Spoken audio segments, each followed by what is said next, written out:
Ladies and gentlemen, please take your seat. The show is about to start.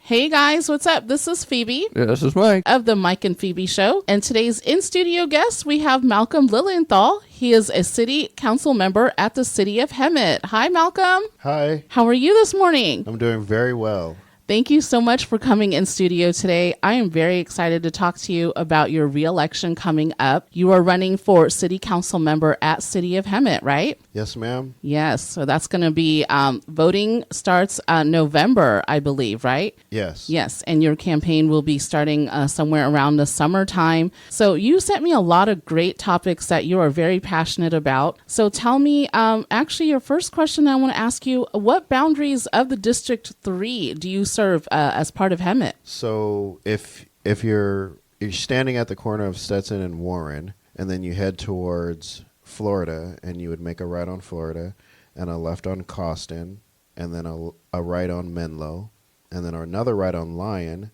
and then a left on Whittier, and a right on Palm, and then a right on Stetson back to Warren. That would be the boundaries. So it encompasses like Mary Henley Park, it has Target, it has Lowe's, and it has Wingstop, I believe. Wingstop. Yes, so all yes. the area where Stater Brothers is, In and Out, all those areas. Very so it's nice. a pretty big area. Lots of industrialism coming in there, and so I'm happy to be here. Good. Yeah, there's a lot of growth happening at City of Hemet, so we're really excited to talk to you.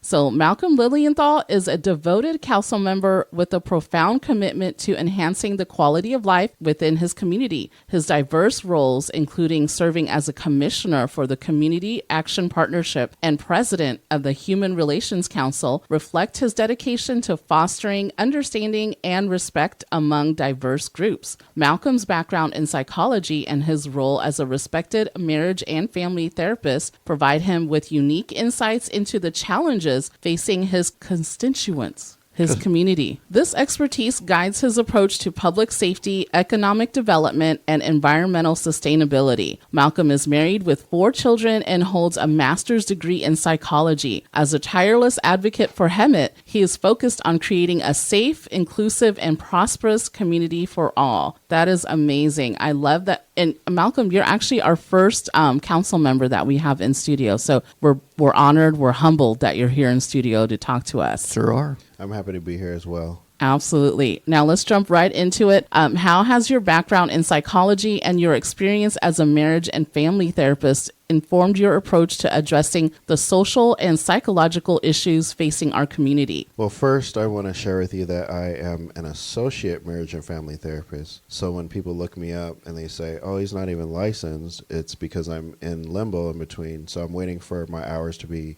addressed by the Board of Behavioral Sciences.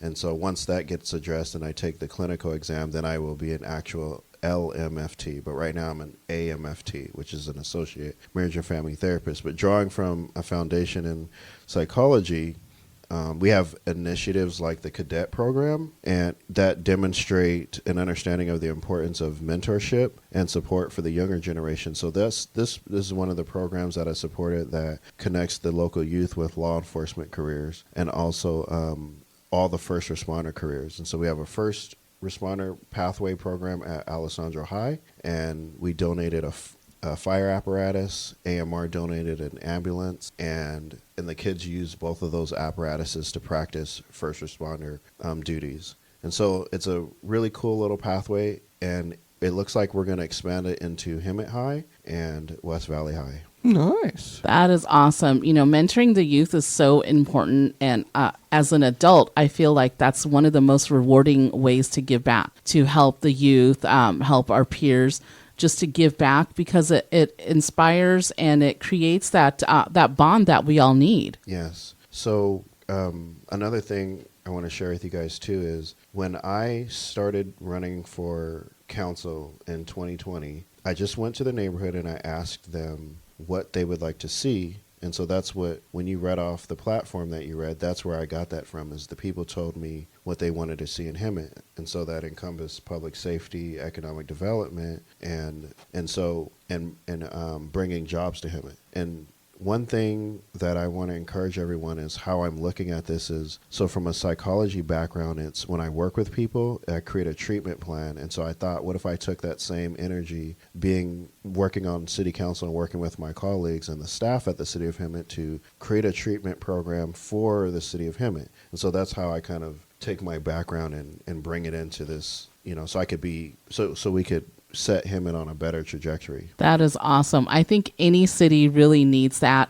positive energy and needs that kind of leadership. So I like that you're using your background in psychology to work with that. That's really interesting how you brought that up. The evidence there is when I was running, Hemet did not have a mission or vision statement. They didn't have like goals and objectives. And so when I went on Marietta and Menifee's and Temecula's website, they had like their mission statement, vision statement, it was almost like, here's the direction we're heading. But Hemet didn't have that. The only department in Hemet that had that was the police department. And so when you toggled in the search bar, strategic plan or mission statement or anything, it was only the police departments that came up. And so I thought, if I get on council, this is what I'm going to lead the council to do. And so with the help of past member Carly Meyer and our other colleagues, we were able to develop a strategic plan for the City of Hemet. And so that's been the driving force. It's been programming and focusing the budget in a specific way instead of being sporadic. So do you want to share with us what the strategic plan for Hemet, what it is? So it basically, what we're trying to do is because I don't remember the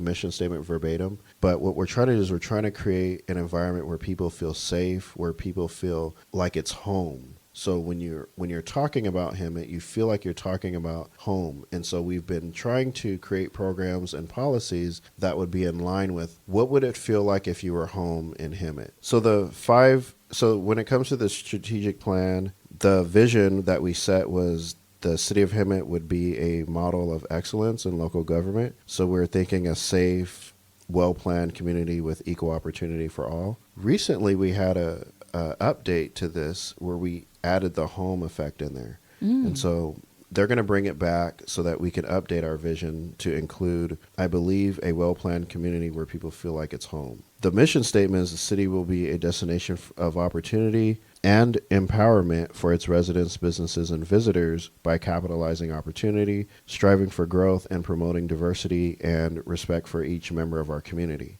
And so the 5 overarching goals that we want to focus on is quality of life, to ensure that Hemet is safe, clean, attractive, and comfortable for all who live, work, and visit. Economic opportunity, to ensure that Hemet is a hub with access to quality jobs, shopping options, and a varied and sustainable tax base. Community engagement, to connect and partner in a consistent dialogue between members of the community, city staff, and elected officials to promote togetherness and positivity.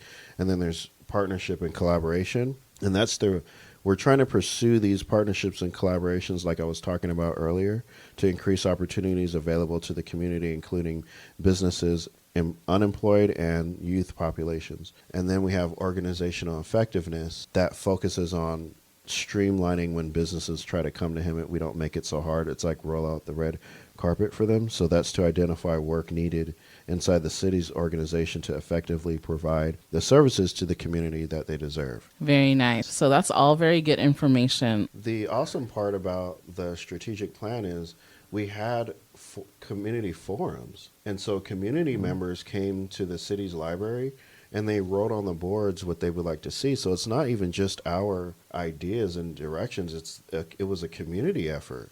And so it was a beautiful event it lasted almost like 3 months. Wow. That's awesome. That's a really awesome way to bring the community together, to let people know, what, we want to hear your voice. You live here, you work here, you're in this area, you're doing business, you have kids going to school. You guys are the community is the perfect opportunity to bring out what they would like to see. Other places I've seen, I haven't seen that, so that's really cool. You hear them going to City Hall. They encourage the voters to go to City Hall, submit some paperwork. Not everyone is keen on filling out paperwork, so I like how they did that on a whiteboard. That's really cool. Yeah, Yeah. quite nice. That's why during these past years, because people have said that, we don't really see the city officials out like that. And they were saying it was refreshing to see us out there and engaging with the community. And so I thought that's what happened. So to get that feedback was quite interesting to me, because again, this is my first rodeo. And so I didn't know what to expect. I was just going out there and doing what I thought was, because I'm a people person. So True. I go out like to make relationships and get to know people, know how they think. That way we could mix and figure out how we could work together, That's awesome. And sometimes that's what we need is fresh blood, fresh thinking to change it up a little bit, shake it up, bring some new ideas. And because that's what people need nowadays, a little bit of change, and that's good. That's all right. But it's always good to see the city officials out at every event or in the community. Yes. So that way the community knows that the people that are actually working for them appreciate their own community, instead of just sitting behind the desk and saying, well, all right, we're taking care of the city. This is how we do it. Yeah. Absolutely. So now, Malcolm, in your extensive service across various community organizations, which initiatives are you most proud of, and how do they reflect your commitment to Hemet's growth and prosperity? I would say I'm most proud of how we started to do our town halls. And our town halls look like all of the department heads, our city manager,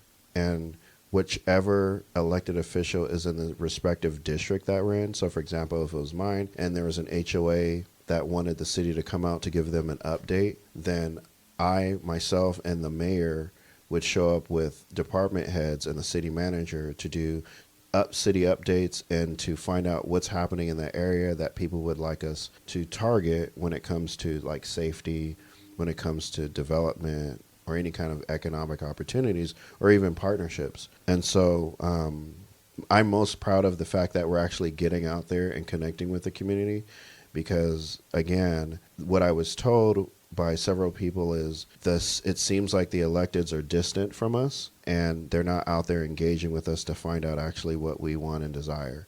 And so it was very important for me to get out there into the community. And so leading that charge, when I was the mayor, we started doing these town halls, and they're continuing today, where an HOA, a group could come, a church could schedule for the city to come out and do a town hall on what's happening, what's coming, new restaurants, new businesses, new anything. Nice. It's really important to be aware of what's going on in the city. We're from Paris, but we also do business with Hemet. We're members of the Hemet San Jacinto Valley Chamber of Commerce. This is where we met, which I'm really grateful for. And so it's important as businesses to know what's going on, what new businesses are coming in, ribbon cuttings, what's going on, like new parks. We just did the ribbon cutting for Gimmel Park. Not we. I talk like I was there. We couldn't make it, but the City of Hemet did the ribbon cutting, which was really cool, well attended. So it's always encouraging to see new businesses coming in. For the pickleball you're talking about? Yeah, the pickleball court. Pickleball Yes. courts, yep. We just did the ribbon cutting for the skate park. Oh, skate park too. Oh, there's a skate park now. See, I didn't even know. Where's the Yeah, skate on park at? Devonshire and Kirby. Oh, very nice. So is that the same park where the pickleball courts are? Yes. Oh, right okay. across the Okay, street right from across mall. the street. Yeah. Oh, on Latham, right? Yeah. Devonshire. Devonshire. Okay. yeah. Okay. Sorry. That's awesome. So that's one in the same. Very nice. Yeah, so yeah. How many pickleball courts did they actually put in here? 4. Yeah. Oh, 4. Oh, nice. Yeah, I looked at the pictures yesterday. It was a huge turnout. Yeah. Yeah, I couldn't believe it. I told Mike, Nice. oh, I man. was like, man, we missed it. I know. We were busy doing other stuff, but yeah, that looks so great. So that's very exciting. We're hot on pickleball. I could have took my pickleball paddles and woohoo, let's go. Yeah, they did want you to bring pickleball. I know, come on, man. I'm hoping to see some tournaments come out of there. Oh. Oh, dang. Oh. Gilbo Park is one of those parks where it has a lot of homeless in it. Oh. And so we thought if we'd program different things in Oh, there, yeah. people would start to come, because we're trying to encourage people, go. I know it's dirty and things like that, but if you're out there, they're going to find another place to be at and not take over the parks. That's right. And so it's almost like stand your ground, citizens, and take back your parks. Yeah. Don't let Yeah. people, especially you're out here paying taxes and you're putting back into the community in various ways, and then you have people out here who are not necessarily doing that. You should have priority over some of these public spaces. Yeah. Yeah. I told Mike, even when we couldn't make it yesterday, but we should visit there and scope out the pickleball courts, because you never know. Tune in at Alternative Twist Radio. You might just see something. I don't know. Yeah. I don't know. I'm not saying anything, but I'm saying something. We'll keep we'll keep that a hush hush for now. Possibly. We'll see what happens. Anyway, let's get back to the questions that you sent, Malcolm. So, talking about public safety, the homelessness, public safety and crime reduction are pivotal aspects of your campaign. Could you elaborate on your strategies for fostering a safer community through compassionate and evidence-based policies? So I think the police department's strategic enhancements that I supported, like the integration of we have a drone and a first responder program, and that has been able to reduce the amount of time it takes an officer to get somewhere. So the drone could get there in less than 3 minutes. And so then what it does is it helps scope out or kind of feed back information on what's happening, so that when the officer gets there, they already know what's going on in the area.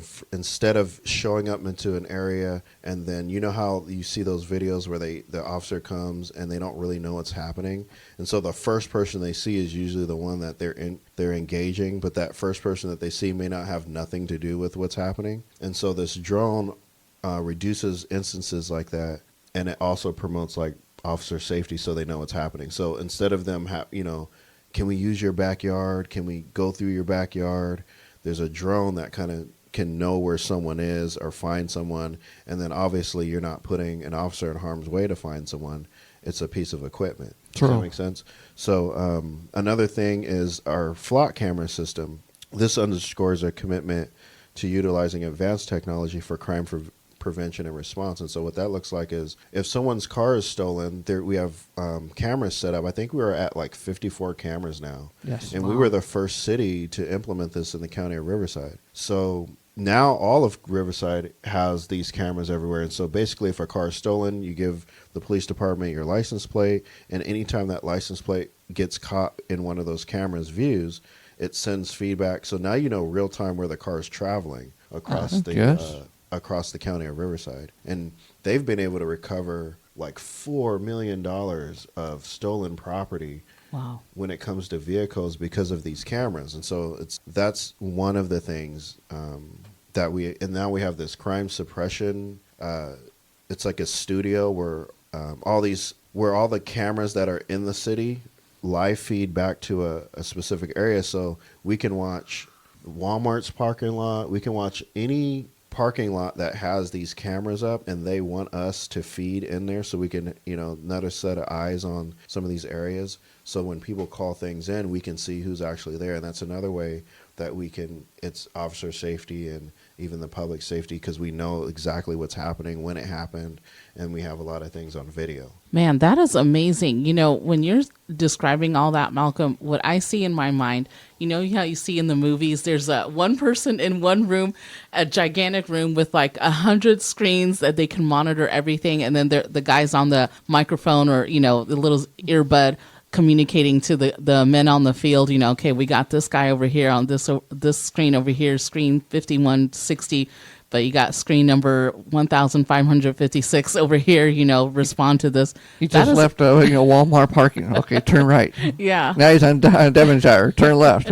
Yeah. That is amazing. And then we have these other Eagle type cameras that do that. So they're sitting at a couple different intersections where you can see in real time a person crossing in an intersection that they're actually after. And so the flock cameras support it because they can show which streets the person just passed, intersections like that, and even on side streets as well. And then the Eagle cameras do the real-time vision. That is amazing. Nice. I like how City of Hemet is integrating technology into public safety and also obviously officer safety. That's very important. Another thing that, given my background, right, I supported the policies that where we partner police officers with mental health professionals to respond to incidents that involve mental health crises. And so we have these Riverside University Health Systems clinicians that ride along with our officers when we get those types of calls. That is amazing. It's very important nowadays because we see so much happening, especially after COVID and things like that. Seems like people's mental health have just gotten so much worse from isolating, not communicating with people. And, obviously substance abuse is a huge thing that's going on right now. So it's so important to make sure everyone who's involved is safe. And also that person who's involved in that mental health crisis, their family member may not know exactly how to calm them down. And maybe it's even to the point where it's out of their hands. So now law enforcement has to get involved, but they also need training, which is very important to be compassionate and make sure that that person's safe too. Yes. Yeah. Yeah. Absolutely. So, talking about economic development, now that is crucial to Hemet's future. How do you plan to attract new businesses and support existing ones to create a thriving and inclusive economy? So with the help of my colleagues, the other 4 council members, what we want to do is we want to do like a hotel investment program towards a strategic focus on boosting the local economy towards tourism and hospitality. Because right now, since I've been on council, I've noticed that the city of Hemet is very heavily relied on sales tax. We don't have a diversified portfolio as far as receiving different types of taxes. Obviously, there's property tax, but on average, a city only sees 15 to 20% of every dollar of a property tax, because the rest of it goes to like schools, county, and that's how the county programs their initiatives. But we just see a little small percentage of that. And I want people to be conscious of that when they are thinking about going to Marietta to spend their money or thinking about going to Temecula to spend their money. Because if you can keep the dollars within the city, so it's a catch-22, right?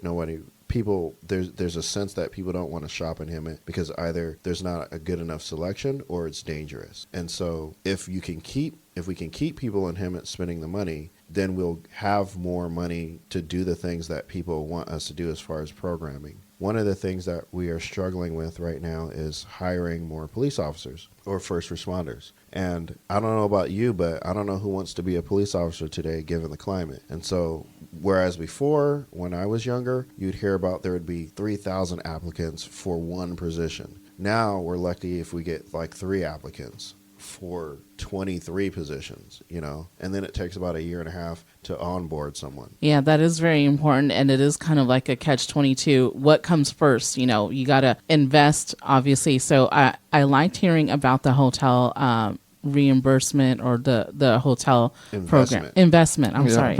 Hotel investment program. That was very encouraging to see a city putting in money into a program to encourage businesses like that. We've done all kinds of other things like just little policy-driven opportunities for like trash enclosure programs to help people put their trash bins inside of a nice, beautiful area. If you're driving down Florida and you get to Sanderson, you'll see an example at Raising Cane's on what a beautiful... You would never know that there's trash in there because it's the surrounding building around it is beautiful. And so that's what we're trying to encourage across the entire city of Hemet, because we want to make it look cleaner to attract more economic development. And so another thing that we try to do is simplify the process of obtaining business permits to encourage new business owners, and then develop incentive programs for small businesses. Like we have a grant where we call it a vandalism grant, where if your windows were broken into, you could submit what you paid for and then get reimbursed. That encourages because sometimes small businesses will leave if they keep getting broken into. But if they get broken into and they pay for it themselves, they could go and submit an application to the city of Hemet to get reimbursed for what they had to replace. We're trying to partner with local colleges and other business groups to offer training and resources for entrepreneurs. We're trying to do a strategic plan for downtown development to attract more businesses as well. And then we're also trying to host business summits for fostering networking and sharing resources. And this is like a collaboration with our Chamber of Commerce. So our Chamber of Commerce walks along with our city manager, and they call it like these business walks. And they're connecting with the businesses, the local businesses, to find out like what's hard on them, how can the city support them, and that helps also drive policy and create new ideas to attract new businesses as well. That's always very encouraging to see a local government entity actually going to the businesses instead of encouraging the businesses to come to them and, get feedback. So it's good to see that they're actually there at the business, talking to the people, getting to know people, because the business owners and workers may not have the time to go down to City Hall and submit paperwork and go online, to let you guys know what's going on. So that's very encouraging to see. Yes, absolutely. And talking about the various business grants too, I've been talking to Mike whenever I see that. I saw the trash enclosure one. I saw the hotel renovation reinvestment. Investment, yeah. Yeah. Hotel investment program. And I saw other little grants for small businesses. I said to Mike, man, I wish we were in Hemet. I know, right?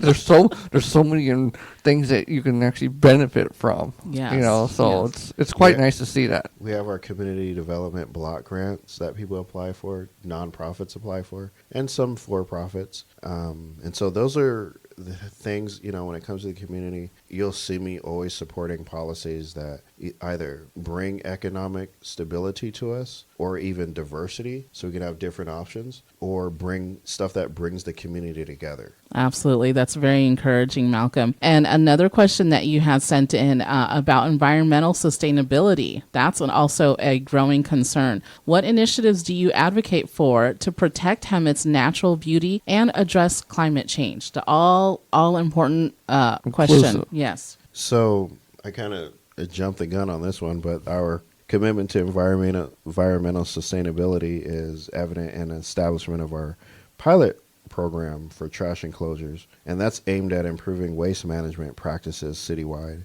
And so this not only addresses cleanliness and public health, but it also represents a step towards reducing the environmental impact and promoting sustainability practices among businesses and residences alike. So we pride ourselves in being what's known as a tree city. We know that trees, when you have a lot of concrete and less trees, something happens to that also aggravates a person's mental health as well. But trees, it's like the more trees you have, you feel like you're more inside of a natural kind of environment. And so we take advantage of the natural surroundings, and we have like animals that are on the verge of extinction called, I don't know if they're on the verge of extinction, but they are fairy shrimp. And so we skip areas like that to protect the environment and wildlife that are out there. And we try to be conscious of those types of areas through environmental practices. And so that's why some areas you may not see getting developed because there are specific species over there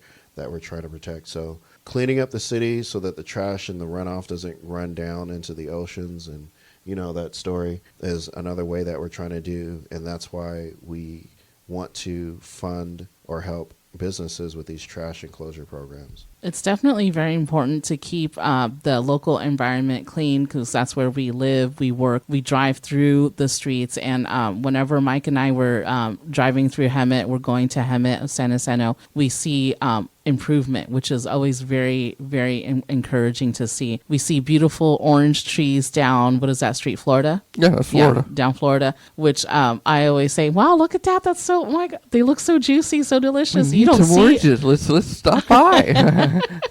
They are very sour. Oh, they are. Oh, that's why nobody's picking them. Okay. They've been in that same soil forever. I bet you if that soil was treated, then it would produce better fruit, better tasting fruit. That reminds me of, depending on the type of environment you grow up in, is the type of fruit you're going to produce in your own life. And so lacking nutrients, it looks good, right? So you drive down Florida and it looks good. It's like meeting someone and you thought they were good and they look good, but their personality or there was something about them that you found out that, wow, where are their morals and stuff like that? And so I don't know, my mind just kind of went there. Yeah. About the trees. That makes sense. That is true, though. It is true. Yeah, it does make sense. So firsthand that those oranges are very sour. All of a sudden you bite into it. What the son of a... But it's a good thing that the city is planting more trees, because not having more trees creates a better environment around them. It creates a cooler environment around them. Yep. And also it creates a lot more oxygen for all of us to actually breathe. Yes. That's exactly Which right. is a good thing. Yes, that's right. Less concrete, less heat. Yeah, that's right. Yeah. So, Malcolm, were there any other topics that you wanted to discuss, share with your voters out there, let people know what you stand for, what important topics besides the ones that we went over? I would say, or point out the things that I have done, which is implement a resident police academy. So we have a cadet program that kids can be a part of between, I believe, 16 and 21. And they can sign up, and it could be a pathway to becoming a police officer. I can't tell you how many kids who are police officers today because they went through this program. You don't have to be a police officer to go through the program. It teaches leadership, mentorship, organizational skills, and we have the same thing on the fire side as well. And so these are the types of initiatives that I supported really heavily, because it's the pathways that we need. Who's being raised to be a police officer or being, in that direction of being a firefighter? And we need first responders. We need our, for example, AMR right now has a shortage of paramedics. So in order to circumvent that, because the paramedic shows up late because they don't have they got to wait for somebody else, to get to the hospital. And then now you got to wait for this ambulance to come back from Moreno Valley or come back from Loma Linda to get back to Hemet to service Hemet. Meanwhile, it puts our firefighters, now they have to stay and wait because they're paramedics too. Now they stay and wait. Now we have a truck that's out of commission. So now somebody calls 911, a truck from a whole nother district has to come cover that truck until this ambulance gets back. And so that was another thing that I supported as well, where we partner with AMR so we can put one of our firefighters, our paramedics, on one of their ambulances full time, and AMR would cover the time that they're on there. So it's not like Hemet's paying for their salary. AMR would pay for their salary while they're on that apparatus. And what that does is that covers Hemet at least for emergency response times. Yeah, it's definitely important to make sure our first responders are covered and there's enough people. And so it does make sense to encourage the youth, encourage the younger generation first, to see how giving back and how rewarding that is, because you are helping a community. You're helping the community around you, and that's giving back, and it's so rewarding and it's so important too. Another thing you guys can think about too is other policies that I've supported is securing grants to fund community policing initiatives that foster closer relationships between police and the community. And so we have a grant called the Safer Grant that helps with that. We do the regular scheduled meetings where residents can voice their safety concerns directly to law enforcement and city officials. And we simplify the process of obtaining business permits. We've also supported small businesses, including tax incentives and grants and marketing assistance. We partnered with people around the city to help come up with ideas for our downtown. We have a company called Palm Communities right now, who is in the business of affordable housing. So with partnership with them and RTA and us, we're going to have a transit center hub built in downtown. And then there's going to be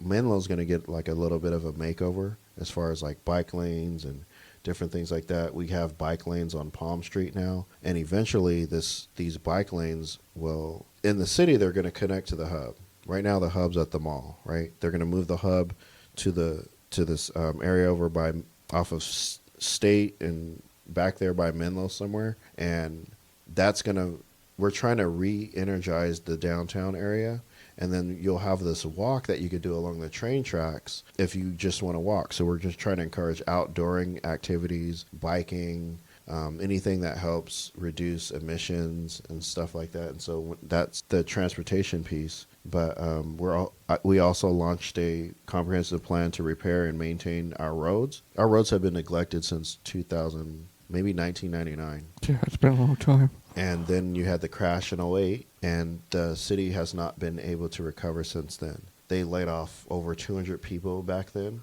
and just the programming has not been there. The focus on the streets has not been there because there hasn't been any funding for it. And now in 2016, they had to do a measure called Measure U to help fund the police department and the fire department. And so you have this whole 1 cent tax so a penny of every dollar that you spend in Hemet goes to police and fire. Police gets 2/3, fire gets 1/3 of that. Generates maybe 14 to 16 million a year, and that helps fund them to buy new apparatuses. They were all able to get new cars. We were able to get the cameras along with partnering with grants and stuff like that. But the police department and the fire department are really grateful for that, because without that, people don't understand that 41 officers, if we lose that, 41 officers are getting paid. I should say 41 employees are getting paid through that.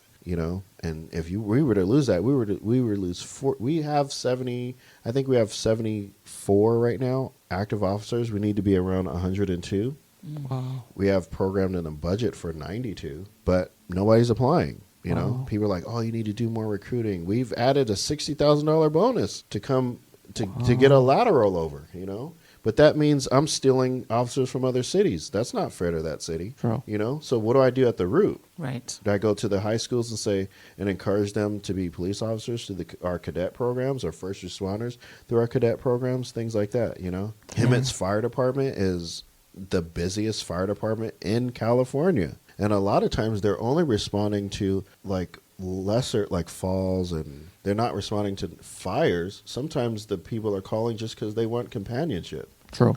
And True. that's the feedback I'm getting from our fire people. But we're trying to develop more green spaces like parks and community gardens. That's coming soon. We're looking for areas for that. We're trying to do more pathways, like I said, that encourage walking and biking. And we're trying to invest in smart technologies for efficient water, lighting, and energy use. We have established a fund to help our elderly if they need a new roof, if they need, something done on their house that they can't afford because they're on a fixed income. They could apply for the grants through there. Obviously, there's a waiting list on it, and so when the funds deplete, we just figure out how to get more funds, either through saving through the tax measures, or we look for more grants to cover that. So our our community development block grants is one that heavily funds that program. We offer tax breaks or expedient permitting to developers who build affordable housings. That helps with one thing that I'm afraid of, to be honest, is gentrification. People talk about we need it to look like Marietta or Temecula, but what that would mean is moving people out of here. I don't think people know what they're asking for when they want a city or elected officials to be so abrupt. That means someone's going to end up homeless if we don't do it strategically and with equity. You know what I mean? So people don't lose out. Yeah, that's definitely an important thing, because and I see what you're talking about too. Other people who live in different cities, a little bit better looking, more sustainable, and things like that, and that's all good for them.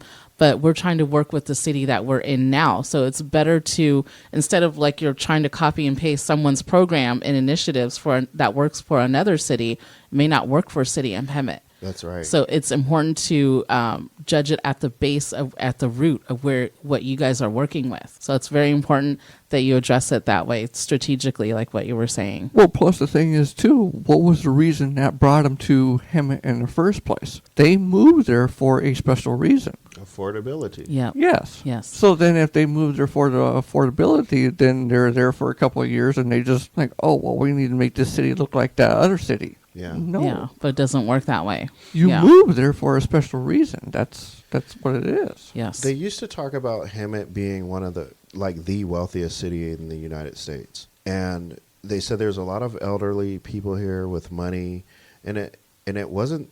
I would push back on that and say that from Lake Elsinore there was supposed to be a train that was supposed to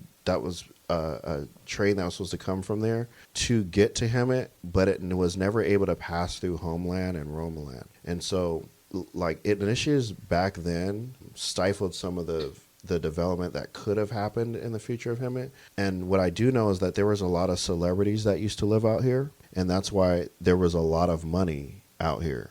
And so the banks were here. Florida was lined up because there was a lot of, and then what happened was someone talked about a sign being put up. Because there was so much money out here, we used to get snowbirds and people coming down from other areas internationally to see Hemet, and especially that Ramona play. And there was a sign that says, "Snowbirds go home, you're not welcomed here."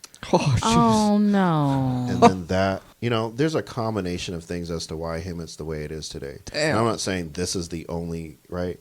But when you hear about these stories about what happened in the past, it kind of gives you a little context into syndromes like shifting baseline syndrome, okay? And so that describes a gradual change in the accepted norm for ecological conditions and phenomena due to generational amnesia and the state of the natural environment. So each generation perceives the environment they remember from their youth as the normal state, and they're unaware that it has already been depleted or altered from its original condition. So this concept is not limited to ecological concepts, but can be applied to social and cultural shifts. And so this is where each generation's perception of normal may differ, and it leads to significant discrepancies in attitudes and behaviors over time. So you have the elderly people saying, "What happened to Hemet?" or "Good old Hemet," and that's why you hear like the people who were screaming, "Make America Great Again." That was their normal back then, right? Mm-hmm. And so Right. when people hear "Make America Great Again," they're automatically assuming that a person is saying, "Let's go back to racism. Let's go back to whatever." But I think what they're really saying is, let's go back to where you didn't need two people to work. That's You know right. what I mean? Yeah, that's right. You have people who are doing 3 and 4 jobs today. Why? It really takes about $150,000 to build a home, Right. but you're selling them for $600,000 because of the environmental fees, because of all the policies from Sacramento, that before a builder can build, they've already put $250,000 before they even dug anything into the ground. Yeah. So I don't even know if there's a such thing as affordable housing, because they're talking about $8 million per unit. Whoa. And that's just cost to Per build. unit. Yeah. Yeah, you have to, wow. That is insane. Wow. And so when you talk about affordability, that means it needs to be subsidized. Right. You Yeah. know, subsidized means more programming. More programming means I have to figure out how to get dollars over there. Yeah. Which means higher taxes, Yeah. and that equates to less money in your pocket. Yeah. That's right. Definitely. But that's the higher level, right? Yes. But it's things like that. It's like, so the people in Hemet, the celebrities that were here, took off from Hemet and moved to Palm Springs. Yeah, sure did. Yeah, So now you had all these celebrities that used to be here. Now they're in Palm Springs, so the money left. sure did. The money leaves. What happens to the valley? It goes downhill. Yeah, it gets depleted. Yep. Yeah, that's right. Yep. So, Malcolm, it was so good to talk to you. I know you have so many other policies and initiatives that you want to share with us. Right now, this is just the tip of the iceberg, which is really good. We're early, so voting and all that is in November, but your campaign is going to start in the summertime, which is very encouraging too. Yes. So we have plenty of time to hear about all your policies that you back up, which is very important. So if you want to get a hold of Malcolm Lilienthal at the City of Hemet, find him online. You can search him out on his social media. Now, the social media that I found on Instagram, I don't know if this is current, Malcolm for District 3 on Instagram. Is that correct? Yes. Okay. So hit him up on Instagram. You can find him at City of Hemet online. And also be sure to get out there and vote. So Malcolm is running for City Council. Be sure to get out there and vote. Make sure your voice is heard. Thank you so much. This is Malcolm Lilienthal from City of Hemet. Thank you. Thank you. Thank you. Thanks for listening to the Mike and Phoebe Show on Alternative Twist Radio. If you missed any past episodes, just search the Mike and Phoebe Show or Alternative Twist Radio on any major podcast app.